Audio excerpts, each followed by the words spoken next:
قائد اعظم کی جب وائف کا انتقال ہو گیا، اور آپ کو پتہ یہ اس کو ہم پہلے ڈسکس کر چکے ہیں کہ جب ان کا انتقال ہو گیا 1929 میں، تو قائد اعظم تنہا رہ گئے اور قائد اعظم کی بہن نے پھر سارا ساتھ دیا ان کا۔ اچھا، اب قائد اعظم کی بہن کی کہانی آپ سنیں کہ قائد اعظم کے انتقال کے بعد 2 سال تک قائد اعظم کی بہن کو تقریر کرنے کی اجازت نہیں تھی، پبلک میں وہ تقریر نہیں کر سکتی تھی، ان پہ حکومت نے بین لگایا ہوا تھا فاطمہ جناح پہ، جن کو مادر ملت کہتے ہیں۔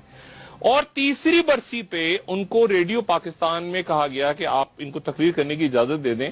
اور جب تقریر انہوں نے شروع کی تو تقریر کے اس حصے پہ جب وہ آئیں، جب انہوں نے کہا کہ میرے بھائی کو ایمبولینس نہیں دی گئی اور پراپر اور اس وقت پہ انتقال ہو گیا میرے بھائی، اس حصے پہ آئیں تو ریڈیو پاکستان میں ان کی تقریر کٹ گئی۔ اب 1947 میں پاکستان بنا اور 1948 میں قائد اعظم کا ہم جانتے ہیں کہ ٹیوبرکلوسس یا تبدک سے ان کا انتقال ہو گیا۔ اب اس سے لے کے اس وقت سے 1948 سے لے کے 1965 تک محترمہ فاطمہ جناح گمنامی کی زندگی گزارتی رہی اپنے، اور یہ ان کے انتقال، جس دن ان کا انتقال ہوا، یہ اس دن کا جنگ اخبار ہم اپنے ٹی وی پہ ناظرین کو دکھا رہے ہیں، اور اس دن ہنگامے بھی پھوٹ پڑے اور آگ لگا دی لوگوں نے اور لاکھوں لوگ تھے، اور یہ اس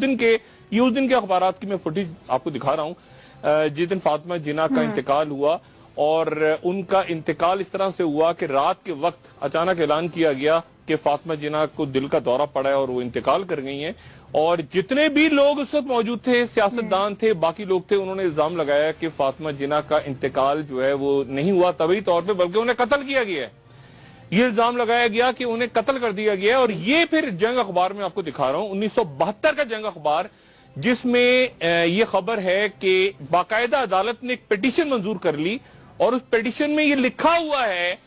یہ ہمارا عدالت نہیں، ہماری تاریخ ہے، اس پیٹیشن میں لکھا ہوا ہے کہ محترمہ فاطمہ جناح کو کے آخری دیدار کی اجازت نہیں دی حکومت وقت نے، اور غسل دینے والا جو ہے وہ یہ کہہ رہا ہے کہ جی فاطمہ جناح کے جسم پہ گہرے زخموں کے نشان تھے، ان کے پیٹ میں ایک سوراخ تھا جس میں سے خون بہ رہا تھا، اور تشدد کے نشانات تھے جسم پہ، اور یہ پیٹیشن عدالت نے منظور کر لی، پیٹیشن، اتنے سارے اس کے ساتھ ڈاکومنٹس تھے کہ عدالت نے اس پیٹیشن کو منظور کر لیا، لیکن منظور کرنے کے بعد یہ پیٹیشن کہاں گئی تاریخ کے اوراق میں، یہ ہم نہیں جانتے۔ یہ میں بات آپ کو بتا رہا ہوں، مادر ملت فاطمہ جناح کے ساتھ ہم نے کیا کیا۔